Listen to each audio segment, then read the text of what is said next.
Hi అండి, నమస్తే. ఈరోజండి ఒక విషయం ఏంటంటే, మనుషులకి ఆరోగ్యం ఎందుకు చెడిపోతుంది, మనం ఎక్కువ ఎందుకు థింక్ చేస్తున్నాం, ప్రతి విషయాన్ని ఎందుకు ఓవర్ థింకింగ్ చేస్తున్నాము, గడిచిన విషయాలను ఎందుకు మాట్లాడుకుంటున్నాం ప్రతిసారి. చాలామందిలోనండి మనం గమనించినప్పుడు తోసి తోసి తొయ్యక, అంటే ఒక్కొక్కసారి పని ఉంటేనేమో అసలు ఏ ఆలోచన రావు, పని లేనప్పుడు ఏమవుతుందంటే పనికిమాలిన విషయాలన్నీ కూడా ఆలోచిస్తూ అది బ్రెయిన్లోకి ఎక్కిచ్చేసుకొని కొంతమంది మనసుకు కూడా తీసుకొని దాని మీద డిస్కషన్ మొదలు పెడతారు. ఎప్పుడో గత 20 ఏళ్ళ నాడో, 25 ఏళ్ళ నాడో, 50 ఏళ్ళ నాడో, 30 ఏళ్ళ నాడో, రీసెంట్గానో 2-3 ఏళ్ళ నాడో ఏన్న విషయాలు జరిగినాయి. దాన్ని ఏం చేస్తారంటే ఆ జరిగిపోయిన విషయాల్ని పాటికి 10 సార్లు తవ్వుకొని వాళ్ళు ఆ రోజు ఎట్టన్నారు, ఈ రోజు ఎట్టన్నారు, మన ఆ రోజున తెప్పారు, ఈ రోజున ఎట్టన్నారు, ఇప్పుడు ఇవాళ మనకు కసి కలిగేటప్పటికి అందరూ మన చుట్టూ చేరుతున్నారు. ఆ రోజున మనల్ని పట్టించుకున్న వాళ్ళు లేరు, మనకు ఉందో లేదో చూడలేదు, మనం తిన్నామో బతికేమో కూడా పట్టించుకోలేదు. ఇవాళ కాస్త ఉండేటప్పటికి అందరూ పులుముకొని మనతో ఉంటున్నారు. ఈ రకంగా అండి ప్రతిదాన్ని అండి ఆ రోజు నువ్వు ఆ రోజు ఇప్పుడు తోడబుట్టిన వాళ్ళు ఉన్నారు అనుకోండి, ఆ రోజు నువ్వు నన్ను అలా చెప్పావు, నిన్ను ఇలా నువ్వు ఆ రోజు నన్ను ఎట్టన్నావు అట్టన్నావు, మమ్మల్ని ఆ రోజు తీసేసినట్టు చూసావు మా కుటుంబ సభ్యులందరినీ, మనకి ఆ రోజున అందుకనే మీకు మాకు చాలా రోజులు మాటలేవు, ఆ మాటలేవు, ఈ మాటలేవు, ఏందో పిచ్చి మాటలండి. యాండి ఒకవేళ జరిగినాయి అనుకుందాం, తెలిసి తెలియని తనాలండి, చిన్నతనాలు, తెలిసిన తెలియని తనాలు, అతి ఉత్సాహం. ఇప్పుడండి మనకి ఏంటంటే చిన్నతనాల్లో ఏంటంటేనండి ఏ మాట అంటే ఏమొస్తుందో, ఈ మాట అనొచ్చా అనకూడదా అనే జ్ఞానం అంత ఉంటుందండి మనకి. తల్లిదండ్రులు కరెక్ట్గా చెప్పకపోవటం, మనం పెద్దవాళ్ళు ఈ మంచి మంచి మాటలు వినకపోవటం వల్ల, అంత నాలెడ్జ్ లేకపోవటం వల్ల గబగబా మాటలు తూలుంటారు ఎవరన్నా కొంతమంది.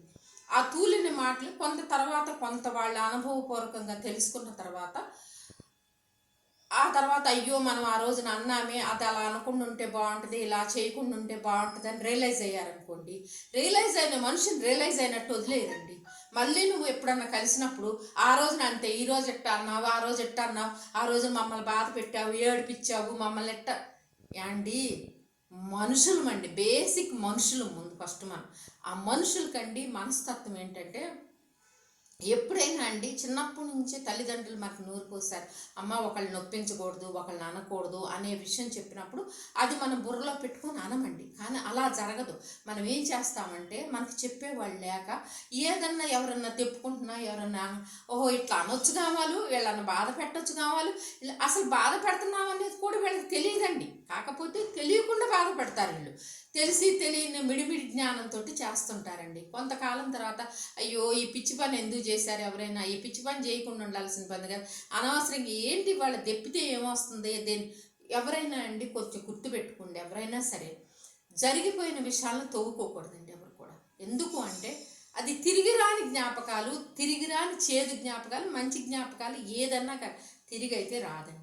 తిరిగి రాను అన్నప్పుడు 10 సార్లు మర్చిపోయిన విషయాలను గుర్తు తెచ్చుకొని అది మనసుకు తీసుకొని బుర్రకు తీసుకొని పాడు చేసుకొని, ఎందుకండి ఇంత అవసరం అండి ఎవరైనా, అంత అవసరం లేదండి. జీవితం ఏంటంటే వాళ్ళండి చాలా స్పీడ్ యుగం అయిపోయింది. ప్రతిదానికండి తేలిగ్గా తీసుకోకపోతే బాడీ మీద ప్రెజర్ పడి అనారోగ్యం పాలైపోతున్నాము, మెంటల్ టెన్షన్ ఎక్కువ అవుతుంది, గుండె స్పీడ్ ఎక్కువ కొట్టుకుంటుంది ఆలోచనలతోటి. తర్వాత ఏంటంటే మనకి యాక్టివిటీస్లో ఉన్నా కూడా తొందరగా ఇవన్నీ గుర్తు రావండి.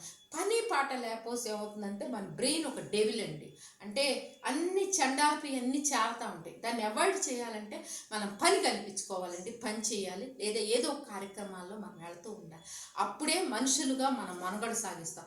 దయచేసి అండి జరిగిపోయిన విషయాలను ఎప్పుడు ఎవ్వరూ గుర్తు తెచ్చుకోకండి. జరిగిపోయినవి చెప్పుకుంటే ఏంటంటే కాలక్షేపాన్ని తప్పిస్తే ఉపయోగమే లేదండి, చిన్నటికి కూడా ఉపయోగం లేదండి. పిచ్చి పిచ్చి ఆలోచనలతోటి పిచ్చితనంగా ఆలోచించి గతాలను తలుసుకొని ఈ రోజున్న తీపిని మర్చిపోయి, ఈ రోజున్న తీపి జ్ఞాపకాలని, ఈరోజు జరుగుతున్న మంచి కార్యక్రమాలను మర్చిపోయి ఆ చేదంతా బ్రెయిన్లో పెట్టుకొని మీరు పాడు చేసుకోకండి. దయచేసి గతం గతహ, గతాన్ని వదిలేయండి, వర్తమానంలో చూడండి, భవిష్యత్తులో చూడండి, లేదా ఇప్పుడు ఏదైనా చూడండి, కానీ మంచిని ఎత్తుక్కోవడానికి ట్రై చేద్దామండి. ఒకవేళ మీకు తెలియకుండా గతంలో ఎప్పుడన్నా మనసుకు క్షమించినా, ఎప్పుడన్నా మీరు అందరూ కలిసి ఉన్నప్పుడు అది అలా జరగకుండా ఉండాల్సిన పని అని ఒక చిన్న సారీతోనో, లేకపోతే అలా జరగకుండా నన్ను ఒక చిన్న మాట మాట్లాడతాం వల్ల ఏంటంటే ఎదుటివాడు కూడా మర్చిపోవాలండి. వీళ్ళు ఏదన్నా వద్దు పర్వాలేదులే, ఏదో ఆ రోజు అలా జరిగిందని ఆవిడ గారు ఆయన గారు అన్నప్పుడు దాన్ని మర్చిపోండి. అంతేగాని ఆ రోజు మేము ఎలా బాధపడ్డాము మళ్ళీ మళ్ళీ ఆ గాయాన్ని, మర్చిపోయిన గాయాన్ని మీరు రేపుకోకండి. దానివల్ల ఏంటంటే అన్నెసరీ ఏమంటారు దాన్ని అనవసరమైన బ్రెయిన్ పాడు చేసుకోవడం. ఆ బ్రెయిన్ పాడు చేసుకోకుండా ఈ రోజున్న దాంట్లో హ్యాపీగా ఉంటూ జరిగిపోయింది మళ్ళీ రిపీట్ కాకుండా తప్పుల్ని మీరు సరిదిద్దుకోవటం వల్ల ఏంటంటే మీ లైఫ్ చాలా అందంగా ఉంటుందండి. ఎప్పుడైతే గతాన్ని తలుసుకొని చండాల విషయాలు మాట్లాడుకుంటామో దానివల్ల ఉపయోగమే ఉంది. కాకపోతే మనుషులం కదండి, కామన్గా ఏంటంటే గతాలు ఎప్పుడైనా తలుచుకుంటారు.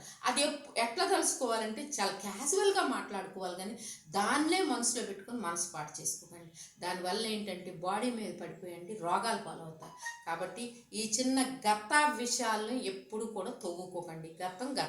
గత చేదులను ఎప్పుడు కూడా తవ్వుకోవద్దు. మంచి ఉంటే గతంలో మెమరబుల్ ఉంటాయి మాట్లాడుకోండి, కానీ గతాలను ఎప్పుడు చేదు అనుభవాలు మాత్రం మీరు ఎవరో జరిగిపోయిన బ్యాడ్ ఇన్సిడెంట్లు కానీ ఎవరికైనా ఏదైనా కష్టం వచ్చినప్పుడు ఆ రోజు అట్ట జరిగింది కదా అని పిల్లలు ఏమైనా జరిగినప్పుడు అవి తలుసుకొని మీరు బాధపడొద్దండి.